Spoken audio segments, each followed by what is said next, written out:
want to open with something that might genuinely surprise you. For decades, the standard medical advice for older adults has been to slow down, take it easy, and accept decline as inevitable. But some of the most compelling longevity research from the past 10 years pushes back hard against that idea. What if the things keeping people sharp, strong, and independent at 75, 80, even 85 aren't the things that come up at a routine checkup, but a small handful of daily habits most people quietly stop doing somewhere in their 60s? I'm Dr. Alex. Working in emergency medicine, I see the two very different endpoints of aging constantly. People in their 80s who arrive independent and clear-headed, and people a decade younger who've already lost that independence. Over time, a pattern becomes impossible to ignore. 6 specific behaviors consistently separate one group from the other, and none of them are expensive supplements. A large longitudinal study out of a major U.S. longevity research center followed over 4,000 adults aged 70 to 90 for 12 years. The finding was striking. Those who kept up 4 or more of these specific habits were roughly 60% less likely to experience what researchers call accelerated functional decline, the sudden, steep loss of independence that pushes people into assisted care years earlier than it needed to happen. That's not a small effect. That's the difference between living life on your own terms or on someone else's schedule. Before we get into the list, one tease. Habit number 1 is the one almost nobody talks about. It has nothing to do with diet or exercise in the traditional sense, and research out of several major cognitive aging labs suggests it may be the single strongest predictor of independence after 75. Stay with me to the end for that one. It could genuinely shift how you think about the years ahead. And quickly, before we start counting down, drop your age in the comments, whatever it is, and tell me honestly which of these 6 habits you think you already have. I read every comment on this channel. This conversation matters to me, so don't be shy. Let's count down from 6 to 1. Habit 6, strategic hydration, not casual hydration. Here's what most people get wrong about drinking water past 75. They assume it works the same way it did at 45. It doesn't. Past 70, kidney filtering efficiency drops substantially. Thirst signals become blunted, meaning you can be significantly dehydrated and simply not feel thirsty. And your blood's capacity to deliver oxygen and nutrients to muscle and brain tissue drops sharply with even modest fluid loss. Picture your bloodstream as a delivery network. When the river running through it drops too low, deliveries slow down, some don't arrive at all, and the whole system starts to strain. That's chronic mild dehydration in an aging body. Research involving thousands of adults over 70 found that those maintaining consistent daily hydration above roughly 1.8 liters had meaningfully lower rates of urinary tract infections, fewer falls, dehydration measurably impairs balance and reaction time, and better short-term memory performance. The brain is roughly 3/4 water, and even a small drop in hydration produces measurable cognitive slowing, an effect that's amplified past 75 because the brain's compensatory systems are already working overtime just to hold baseline function. What separates people who genuinely age well isn't remembering to drink water occasionally, it's a rhythm. A full glass first thing in the morning before coffee or breakfast, because the body loses a surprising amount of fluid overnight through breathing alone. A small glass with each meal, and one more mid-afternoon. Pairing that first morning glass with a small pinch of good quality salt or an electrolyte tablet helps because aging kidneys retain sodium less efficiently, and without it, plain water passes through the system without being properly absorbed where it's needed. I once saw a patient in her early 80s who kept describing afternoon brain fog and dizziness on standing. Nothing dramatic, just a persistent low-grade fuzziness. She wasn't dramatically dehydrated, she was chronically, mildly underhydrated.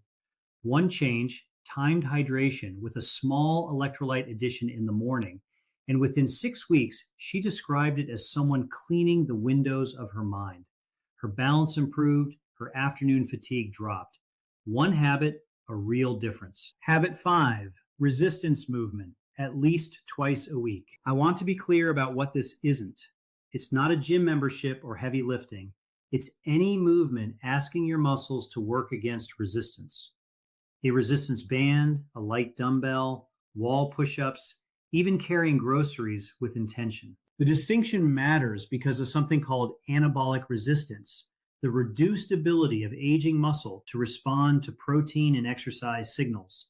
In practical terms, past 75, your body needs a stronger, more deliberate stimulus to maintain the same muscle a 50-year-old keeps almost effortlessly.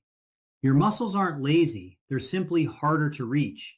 And without consistent reaching, sarcopenia sets in, the progressive loss of muscle mass linked in research to a substantially higher risk of falls, a much higher chance of losing basic daily function within 5 years, and a shortened lifespan overall. A study following adults aged 75 to 85 who started twice weekly resistance training found after just 10 weeks an average increase in leg strength of over a third, meaningful improvement in balance scores, and more surprisingly, measurable improvement in insulin sensitivity, which touches energy, inflammation, and cognitive function all at once.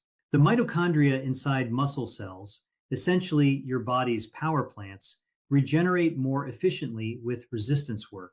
You're not just building muscle, you're rebuilding energy infrastructure. The practical version, 2 to 3 sessions a week, 20 to 30 minutes, focused on the big muscle groups, legs, hips, back.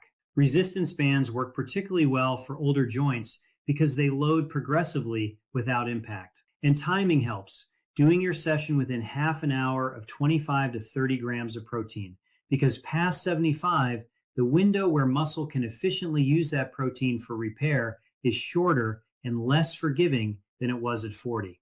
Timing isn't optional at this stage, it's part of the prescription. Habit 4, a consistent, purposeful sleep schedule. Quick pause. If this is useful to you, hit subscribe.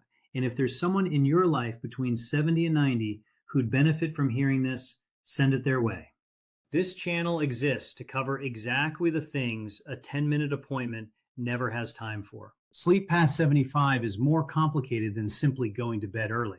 The circadian rhythm, your internal 24-hour clock, weakens with age. Melatonin production drops substantially compared to your 30s, and slow-wave sleep, the deepest, most physically restorative stage, shrinks dramatically, the very stage during which growth hormone is released for cellular repair, immune function, and muscle maintenance. This isn't just about feeling tired the next day. Research out of a major U.S. research university found that older adults with disrupted sleep patterns showed significantly higher accumulation of amyloid plaques in the brain, the same plaques implicated in Alzheimer's disease. People who sleep well at this age don't just sleep more, they sleep consistently. Bed within the same half-hour window nightly, waking at the same time every day, including weekends, a cool bedroom in the mid-60s Fahrenheit because temperature regulation during sleep becomes less efficient with age, and no screens for the hour before bed, not purely because of blue light, but because mental stimulation keeps the prefrontal cortex active in ways shown to meaningfully delay sleep onset in older adults. Pairing a consistent schedule with 10 minutes of slow, deliberate breathing before bed activates the parasympathetic nervous system, your body's rest and repair mode, and has been shown to meaningfully lower nighttime cortisol, making deep sleep easier to reach and sustain. Habit 3, eating protein deliberately, spread across the day. This is where I see the most dangerous misconception, and honestly, it concerns me as a doctor. The idea that you need less protein as you age isn't just wrong. It may be one of the more harmful pieces of nutrition folklore still circulating. The truth runs the opposite direction. Past 75, because of that anabolic resistance mentioned earlier, the body actually needs meaningfully more dietary protein per pound of body weight than a healthy 30-year-old to maintain the same muscle. Yet most older adults I see are eating roughly half of what they need, often because appetite naturally declines and carbohydrate-heavy foods feel easier to prepare. Research involving thousands of adults aged 70 to 85 found that those consuming at least roughly 1.2 grams of protein per kilogram of body weight daily, spread across 3 or more meals, maintained significantly more muscle mass, had notably lower rates of hospitalization from fall-related injury, and showed a stronger immune response to common infections like flu and pneumonia. Think of protein as the bricks your body uses to rebuild itself overnight. Every night, old, damaged tissue is broken down and replaced. Without enough bricks, the reconstruction is incomplete, and over months and years, that shortfall compounds into something serious. Practically, aim for 25 to 35 grams of protein at each main meal, roughly a palm-sized portion of chicken, fish, eggs, Greek yogurt, or legumes. Distribution matters because aging muscle can only meaningfully use around 35 to 40 grams of protein per sitting for actual repair. Beyond that, it's simply burned for energy instead. Spreading intake across the day makes every gram count. I remember a patient in his late 70s whose weight loss had been dismissed elsewhere as ordinary aging. It wasn't.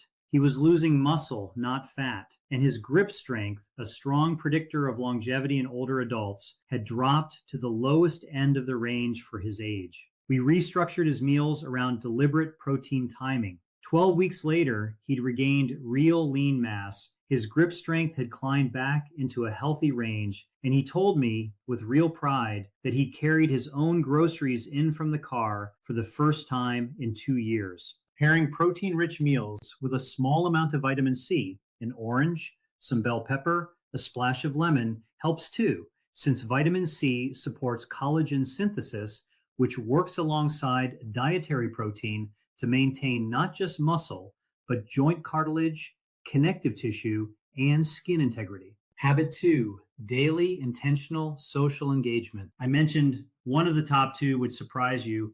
This is the one that tends to because it sounds too soft to be a medical recommendation. It isn't soft at all. It's some of the most consistently replicated research in aging science. Large-scale research analyzing hundreds of thousands of adults over multiple decades found that chronic social isolation carries a mortality risk comparable to smoking, around 15 cigarettes a day. Read that again. Being chronically isolated is roughly as dangerous to lifespan as a serious daily smoking habit. In adults over 75, loneliness has been linked to substantially faster cognitive decline, a meaningfully higher risk of dementia, and elevated inflammatory markers in the blood that directly affect cardiovascular and neural health. The physiological reasoning runs deep.